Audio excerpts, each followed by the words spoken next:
Religious ആയിട്ടുള്ള ഒരാളല്ല basically. എന്ന് വെച്ചാൽ ദൈവവിശ്വാസക്കുറവൊന്നുമില്ല, ക്ഷേത്രങ്ങളിൽ പോകാറുണ്ട് വല്ലപ്പോഴൊക്കെ. ഈ തണുത്ത വെള്ളത്തിലോട്ട്, മരവിച്ച വെള്ളത്തിലോട്ട് ഇറങ്ങുമ്പോൾ അവിടെ ആരും പണക്കാരില്ല, ഒന്നുമില്ല, എല്ലാവരും സമമായിട്ട്. ഇത്രയും ജനക്കൂട്ടം നമ്മൾ എവിടെ നിന്നാൽ നമ്മളെ തള്ളിക്കൊണ്ടങ്ങ് പോകും.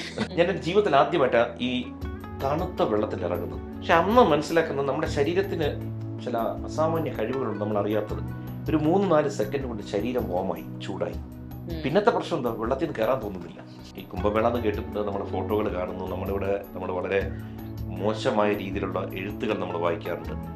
അഘോര സന്യാസികൾ മറ്റ് അഖാഡയിൽ നിന്ന് അവിടെ നിന്ന് വരുന്നു, ഇവിടെ നിന്ന് വരുന്നു, അർദ്ധനഗ്നരായി വരുന്നു, നഗ്നരായി വരുന്നു, ഇതൊക്കെ നമ്മുടെ രാജ്യത്തെ പുറകോട്ടടിക്കുന്നു ഒക്കെയാണ് പറയുന്നത്. പക്ഷെ നമ്മൾ ഇവരുമായിട്ടൊക്കെ അടുക്കുമ്പോഴാണ് മനസ്സിലാക്കുന്നത്, ഞാൻ എല്ലാവരും പറയുന്നത് എൻ്റെ അനുഭവമാണ് പറയുന്നത്, എനിക്ക് എന്നേക്കാൾ ഇവർ വളരെ മുകളിൽ ചിന്തിക്കുന്നു, ഉയർന്ന രീതിയിൽ ചിന്തിക്കുന്നവരാണ്. ഇവർക്കൊന്നും നമ്മളിൽ നിന്ന് വേണ്ട, ഒന്നും ചോദിക്കുന്നില്ല, അവർ സന്തുഷ്ടരുമാണ്. എല്ലാം ബേസിക്കലി ഭൂമിക്ക് നല്ലത് വേണമെന്ന് പറഞ്ഞ് എവിടെയോ ഭൂമിയുടെ ഹിമാലയ സ്ഥാനങ്ങളിലൊക്കെ ഇരുന്ന് പ്രാർത്ഥിക്കുന്നവരാണ്. അവരിവിടെ വന്ന് ഈ ഗംഗാസ്ഥാനത്തിൽ മുങ്ങി സ്നാനം കഴിഞ്ഞ് അവർ പോകുന്നു. ഇപ്പോൾ പ്രിൻസിയെ ഞാൻ നമസ്തേ പറയുന്നത്, പ്രിൻസിയുടെ അകത്തിരിക്കുന്ന ഒരു ആത്മാവുണ്ട്.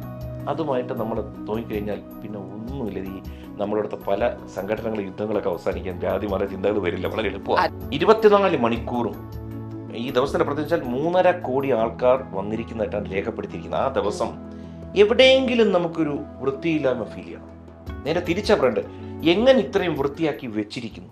നടനും BJP നേതാവായിട്ടുള്ള കൃഷ്ണകുമാറാണ് നമ്മുടെ കൂടെ ഉള്ളത്. നമസ്കാരം ചേട്ടാ. നമസ്കാരം പ്രിൻസി. ഇപ്പം വൈറലായിക്കൊണ്ടിരിക്കുന്നത് ചേട്ടൻ ഗംഗാനദിയിൽ മുങ്ങി നിൽക്കുന്ന ഒരു ഫോട്ടോ ആണ്, കുംഭമേളയ്ക്ക് പോയിട്ടുള്ള. എങ്ങനെയുണ്ടായിരുന്നു കുംഭമേള എക്സ്പീരിയൻസ്? നമ്മൾ ഈ ചില കാര്യങ്ങളൊക്കെ നമ്മുടെ അനുഭവം എന്ന് പറയുന്നത് നമുക്ക് വാക്കുകളിൽ പറയാൻ പറ്റില്ല. കാരണം ഇപ്പോൾ ഒരു സിനിമ കാണുമ്പോൾ ചിലർ പറയും വളരെ മോശം സിനിമ, ചിലർ പറയും നല്ല സിനിമ.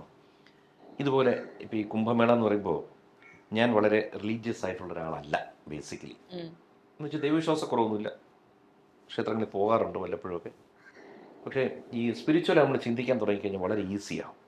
ഒരാളെ അകത്തിരിക്കുന്ന, നമ്മൾ ഈ നമസ്തേ എന്ന് പറയുന്നത് പോലും പണ്ട് എന്താണ്, ഒരാളുടെ ശരീരമല്ല, അയാളുടെ അകത്തൊരു ആത്മാവിരിപ്പുണ്ട്. കാരണം ഒരു കുഞ്ഞ് ജനിക്കുന്നു വെച്ചാൽ ഒരു സ്ത്രീ പുരുഷനും കൂടി ബന്ധപ്പെട്ട ഒരു കുഞ്ഞ് വരും, പക്ഷേ അതിന് എവിടെ നിന്നാണ് ജീവൻ വരുന്നതെന്ന് നമുക്കറിയില്ല. അതുപോലെ ആ വ്യക്തി മരണപ്പെടുമ്പോഴും ഒരു സ്ഥാനം പോകുന്നു, ആ ശരീരം അവിടെ ഇരിപ്പുണ്ട്, അതുപോലെ ഇരിപ്പുണ്ട്, കുറച്ചു നേരം ഇരിക്കും. അങ്ങനെ ഇതിൽ നിന്നെന്തോ പോയി. ആ സ്ഥാനത്തെ പലരും പലതായിട്ട് പറയും, ഹാലോ എന്ന് പറയും, അല്ലെങ്കിൽ ആത്മാവ് എന്ന് പറയും, സോൾ എന്ന് പറയും, എന്ത് വേണം നമുക്ക് പറയാം, നമ്മുടെ സ്പിരിറ്റ് എന്ന് പറയാം. അപ്പം നമ്മൾ ഈ നമസ്തേ പോലും പറയുന്നത്, ഇപ്പോൾ പ്രിൻസിയെ ഞാൻ നമസ്തേ പറയുന്നത്, പ്രിൻസിയുടെ അകത്തിരിക്കുന്ന ഒരു ആത്മാവുണ്ട്. അതുമായിട്ട് നമ്മൾ നോക്കിക്കഴിഞ്ഞാൽ പിന്നെ ഒന്നുമില്ല. ഈ നമ്മളടുത്ത പല സംഘടനകളും യുദ്ധങ്ങളൊക്കെ അവസാനിക്കാൻ ജാതി മത ചിന്തകൾ വരില്ല, വളരെ എളുപ്പമാണ്. ആത്മീയതയിലേക്ക് പോയോ? അല്ല, ആത്മീയത എല്ലാവരും ഉണ്ട്. കാരണം ഇറ്റ്സ് വളരെ സിമ്പിൾ തിങ്.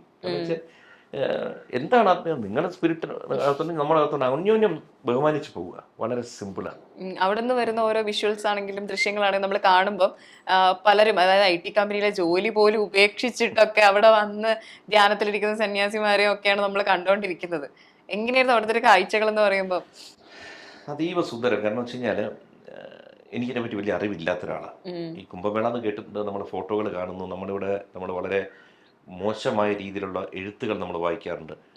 അഘോര സന്യാസികൾ മറ്റ് അഖാഡയിൽ നിന്ന് അവിടെ നിന്ന് വരുന്നു, ഇവിടെ നിന്ന് വരുന്നു, അർദ്ധനഗ്നരായി വരുന്നു, നഗ്നരായി വരുന്നു, ഇതൊക്കെ നമ്മുടെ രാജ്യത്തെ പുറകോട്ടടിക്കുന്നു ഒക്കെയാണ് പറയുന്നത്.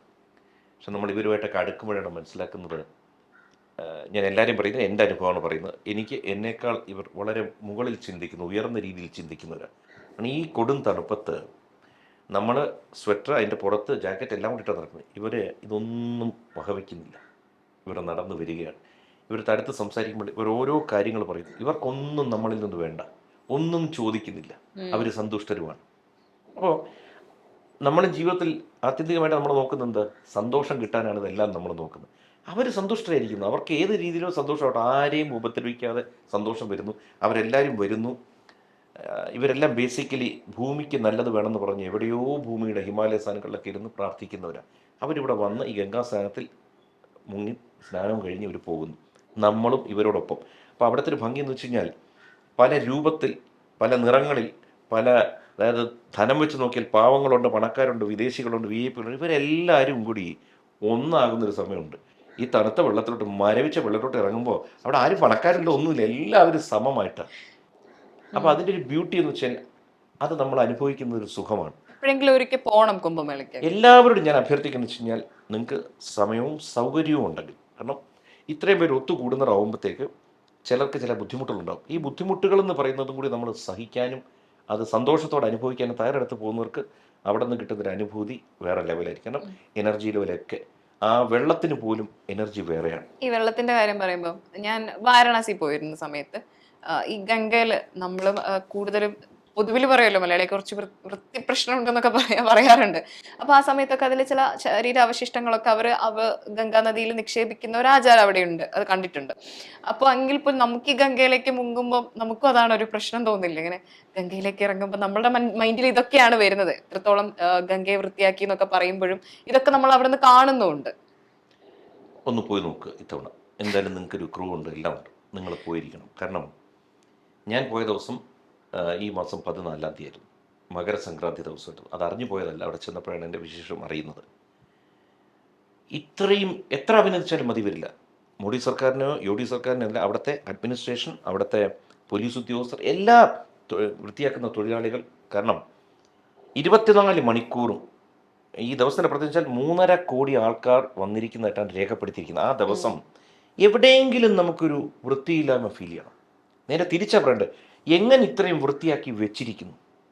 അത് ആരെന്നുള്ളതല്ല. ഇതിപ്പോൾ ഞാനൊരു BJP കാരനായിട്ട് BJP ഗവൺമെൻറ്റുകൾ പുകഴ്ത്തുന്ന ആരും. ഇപ്പോൾ ഞാൻ പറയട്ടെ, ഇവിടെ കേരളത്തിൽ ഇടതുപക്ഷ സർക്കാരാണ് ഭരിക്കുന്നത്. ഇടതുപക്ഷ സർക്കാരിൻ്റെ തെറ്റായ ഇതിനെപ്പറ്റി കുറ്റം പറയുന്നുണ്ടെങ്കിൽ, അതുപോലെ തന്നെ എന്തെങ്കിലും നല്ലതുണ്ടെങ്കിൽ അത് പറയാൻ എനിക്ക് ഒരു മടിയുമില്ല. അത് ഞാൻ അങ്ങനത്തെ ഒരാളാണ്. മേ ബി സാധാരണ ഒരു രാഷ്ട്രീയക്കാരൻ ചിന്തിക്കുന്ന പോലെ അല്ല ഞാൻ ചിന്തിക്കുന്നത്. അവിടെ വൃത്തിയുടെ കാര്യം പറഞ്ഞു, വാഷ്റൂംസ് കെട്ടിയിരിക്കുന്നത് ഇത് 1-2 ഏക്കറിലല്ല, 10,000 ഏക്കറിലാണ് ഇത് നടക്കുന്ന സംഭവം.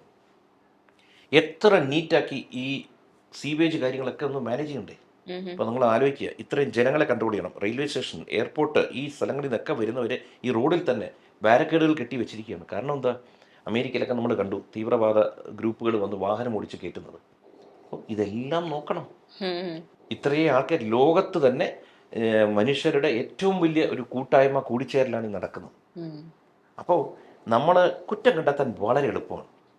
നമ്മൾ നന്മ കണ്ടെത്താൻ ശ്രമിക്കുക. ആരുടെ ആയിക്കോട്ടെ, ശത്രുവിൻ്റെ ആയിക്കോട്ടെ, നന്മ കണ്ടെത്താൻ തുടങ്ങിക്കഴിഞ്ഞാലുണ്ടല്ലോ നമുക്കും സമാധാനം കിട്ടും. പതുക്കെ ആൾക്കാർ നമ്മുടെയും നന്മ കണ്ടെത്തി തുടങ്ങുന്നു. ഇതിൻ്റെയൊക്കെ ഒരു കൂട്ടായ്മ അവിടെ കാണാൻ പറ്റും. കാരണം സന്തോഷം, ആർക്കും പരാതിയില്ല, എല്ലാവരും ചിരിക്കുന്നു. കാരണം വാഹനം പല സ്ഥലത്തോട്ട് വിടുന്നില്ല, നമ്മൾ നടക്കുക. 6-7 കിലോമീറ്റർ ഞങ്ങൾ നടന്നു, ഒരിക്കലും തളർന്നില്ല. കാരണം ഇത്രയും ജനക്കൂട്ടം, നമ്മൾ എവിടെ നിന്നാൽ നമ്മളെ തള്ളിക്കൊണ്ടങ്ങ് പോകും. അങ്ങനെ വെള്ളത്തിൽ തന്നെ ഇറങ്ങുന്നു. ഞാൻ എൻ്റെ ജീവിതത്തിൽ ആദ്യമായിട്ടാണ് ഈ തണുത്ത വെള്ളത്തിൽ ഇറങ്ങുന്നത്. പക്ഷെ അന്ന് മനസ്സിലാക്കുന്നത് നമ്മുടെ ശരീരത്തിന് ചില അസാമാന്യ കഴിവുകളുണ്ട്, നമ്മൾ അറിയാത്തത്. ഒരു 3-4 സെക്കൻഡ് കൊണ്ട് ശരീരം വാമായി, ചൂടായി. പിന്നത്തെ പ്രശ്നം എന്താ, വെള്ളത്തിൽ നിന്ന് കയറാൻ തോന്നുന്നില്ല. പിന്നെ ആ ഭാഗങ്ങളെല്ലാം ഒഴുക്ക് നിയന്ത്രിച്ചിരിക്കുന്നത് ആൾക്കാർക്ക് ഒരു അപകടം ഉണ്ടാവാതിരിക്കാൻ വേണ്ടി NDRFൻ്റെ ബോട്ടുകൾ ഇങ്ങനെ ഒഴുകുന്നു. അതേ ഗംഗയിൽ തന്നെ ഫ്ലോട്ടിംഗ് ആംബുലൻസുകൾ ഉണ്ട്, ബോട്ടിൽ ആംബുലൻസ് ഉണ്ട്. ഞാൻ ചോദിക്കുന്നത്, നമ്മുടെ രാജ്യമാണ്. നമ്മളിവിടെ നിന്നുണ്ട് തമിഴ്നാടിനെ കുറ്റം പറയുന്നു, ആസാമിനെ കുറ്റം പറയുന്നു, ഗുജറാത്തിനെ കുറ്റം പറയുന്നു. നമ്മളിത് പറയാതെ ഇത് നമ്മുടെ രാജ്യമാണ്. രാജ്യം എന്ന് പോലെ നമ്മുടെ ഈ ഭൂമിക്കകത്തൊരു ഭാഗമാണ്. എത്ര പേരവിടെ വന്ന് സന്തുഷ്ടരായി പോകുന്നു. അപ്പോൾ എല്ലാവരോടും ഞാൻ പറയും, വീണ്ടും വീണ്ടും പറയും, സൗകര്യങ്ങൾ ഉണ്ടാവണം നമുക്ക് പോകാൻ. പ്ലസ് അവിടെ ചെന്ന് കഴിഞ്ഞാൽ താമസത്തിനുള്ള സൗകര്യം. ചിലരെന്ത് ചെയ്യുന്നു വെച്ചാൽ രാവിലെ വന്നിട്ട് പരിപാടി കഴിഞ്ഞ് ഉച്ചയ്ക്ക് അങ്ങ് പോകും, അല്ലെങ്കിൽ വൈകുന്നേരം പോകും. അപ്പോൾ പിന്നെ വേറെ ബുദ്ധിമുട്ടില്ല. ഇതെല്ലാം അറേഞ്ച് ചെയ്ത് നമ്മൾ പോയി കഴിഞ്ഞാൽ ഇത് ലൈഫിൽ നമ്മൾ മറക്കാത്ത ഒരു എക്സ്പീരിയൻസ് ആണ്.